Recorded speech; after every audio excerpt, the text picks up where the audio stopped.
Over the centuries, there has been a host of self-proclaimed prophets, astrologers, scientists, and cranks who have predicted the end of the world. Some of them have been extremely precise in when they predicted the world would end. But spoiler, to date, none of the end-of-the-world predictions have come true. Learn more about end-of-the-world predictions and how people who believed it reacted when it didn't happen on this episode of Everything Everywhere Daily.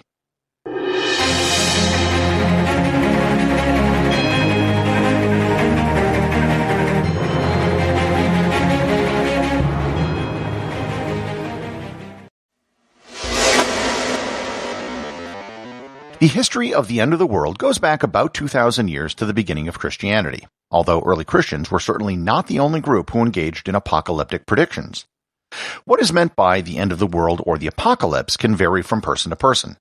It could mean the literal destruction of the earth, or it might mean some religious revelation, or, as is more common nowadays, the visitation of aliens.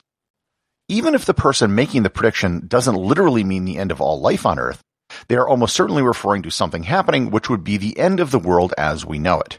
Cue the REM music.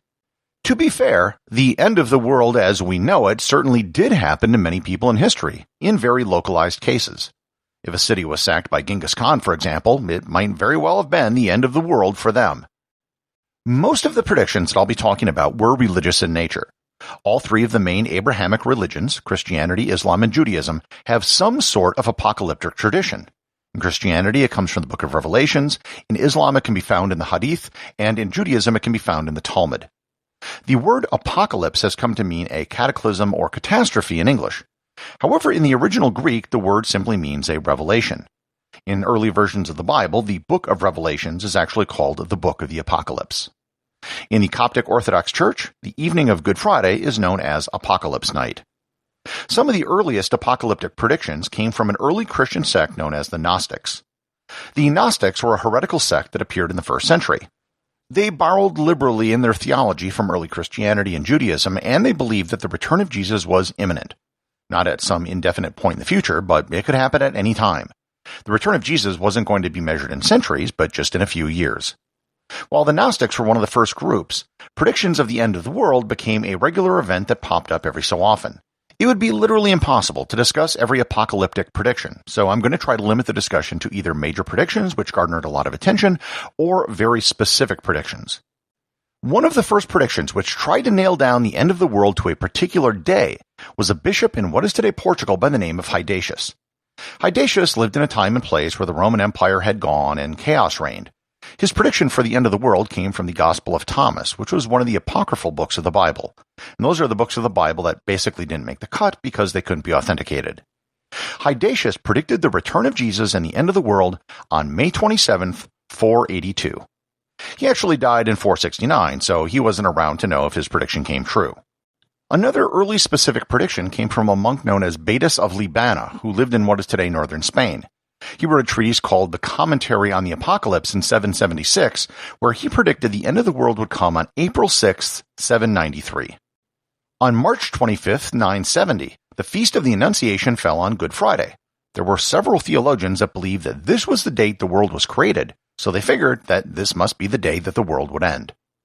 The year 1000 was a big time for end-of-the-world predictions. Everyone was concerned about Y1K because of a line in the Book of Revelations that said, quote, "After 1,000 years have passed, Satan, released from his prison, will leave to seduce the nations of the four corners of the earth, Gog and Magog, and as numerous as the sands of the sea, to muster them for war." End quote. So naturally, many people thought that the 1,000 years would come due in the year 1000. The problem was, when you remember back to my episode on the calendar, no one shared the same date for the beginning of the year. A monk by the name of Joachim of Fiore was one of the biggest apocalyptic thinkers of the Middle Ages. He predicted that the world would end between the year 1200 and 1260. He died in 1202, but he spawned a group known as the Joachimites, who continued his apocalyptic predictions. When his prediction didn't come true, his followers moved it back to 1290 and then 1335. Another notable apocalyptic prediction occurred on February 1st, 1524. A group of astrologers in England predicted that the world would end on this date by a flood which would start in London. An estimated 20,000 people actually fled the city of London in anticipation of the flood. When their prediction didn't come true, the same astrologers changed the date to February 1st, 1624, 100 years later.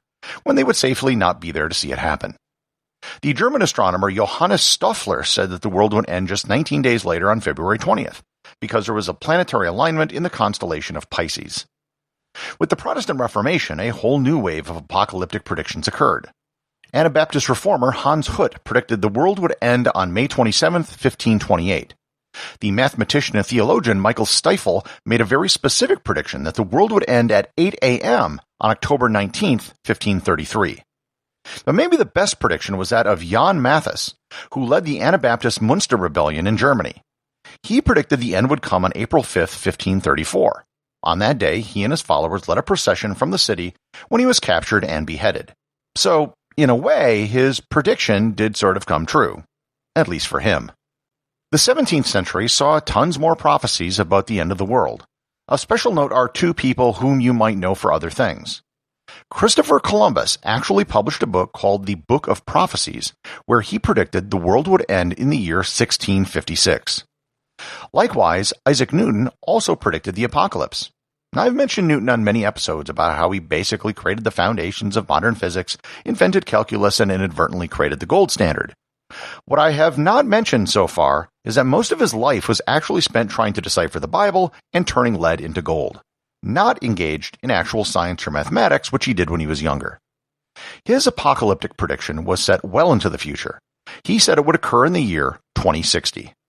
The prophetess Joanna Southcott claimed that she was pregnant with the new Messiah at the age of 64. She predicted the world would end on October 19, 1814. The world did not end, and she herself died just 2 months later, and an autopsy showed that she was not pregnant.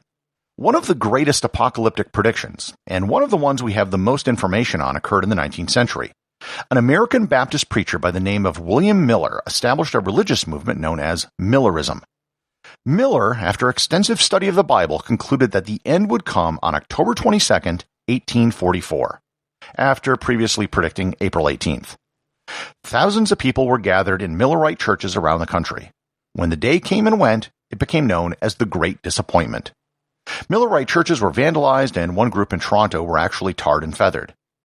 Religious predictions of the end of the world kept popping up over the years. The 20th century saw a new breed of doomsayer, the paranormal prophet. Charles Piazzi Smith, who was an Italian-Scottish astronomer, predicted that the apocalypse would come between 1892 and 1911.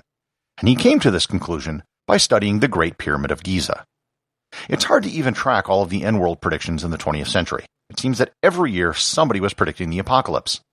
One notable prediction was made by a woman by the name of Dorothy Martin. She was the leader of a UFO cult called the Brotherhood of the Seven Rays. She predicted flooding would destroy the Earth on December 21st, 1954. And this is notable for being the first apocalyptic prediction from a UFO cult. The astrologer Jean Dixon predicted a planetary alignment would destroy the world on February 4th, 1962. The American mystic Elizabeth Clare Prophet said a nuclear war would start on April 23, 1990, with the end of the world happening 12 years later. She died in 2009. The predictions around this time were also very religiously inclusive. The rabbi Menachem Mendel Schneerson predicted that the Messiah would return on September 9, 1991. Nation of Islam leader Louis Farrakhan said that the Gulf War was the War of Armageddon, which would be the final war. One of the most tragic predictions occurred on March 26, 1997, when 38 members of the Heaven's Gate cult killed themselves, thinking a UFO and the Hale-Bopp comet would pick them up if they died. The year 2000 saw a flood of end-of-the-world predictions, both religious and technological. The predictions kept coming, however. Grigory Rasputin, the advisor to Tsar Nicholas II, predicted back in 1916 that the end of the world would come by fire on August 23, 2013. A self-proclaimed conspiratorial astronomer who goes by the pseudonym David Meade predicted that the Earth would be destroyed by a planetary object known as Nibiru in 2017, and then updated it to April 23, 2018. Jean Dixon, who I previously mentioned, modified her prediction when she got it wrong in 1962 and moved it to the year 2020. Which, if you lived through 2020, I guess you kind of have to give her partial points.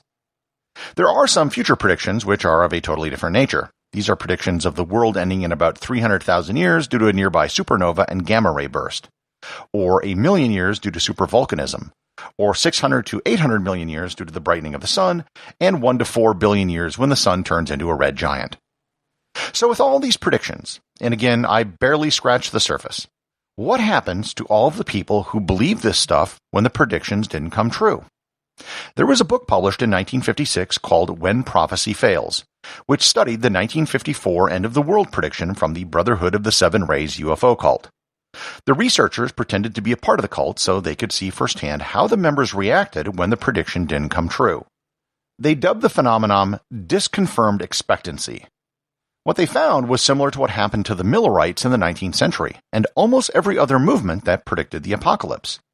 A few members left, but most stayed on and simply adjusted their views to explain what happened. Perhaps they got the date wrong, or perhaps there was divine intervention that prevented it from happening. Not only did most people stick with the group, but most of them were more fervent in their beliefs than they were before. Despite the sheer volume of failed end-of-the-world predictions, and how easily falsifiable such a prediction is, such predictions keep getting made, and some people keep believing them. In fact, we'll probably keep seeing predictions for the end of the world until someone finally gets it right.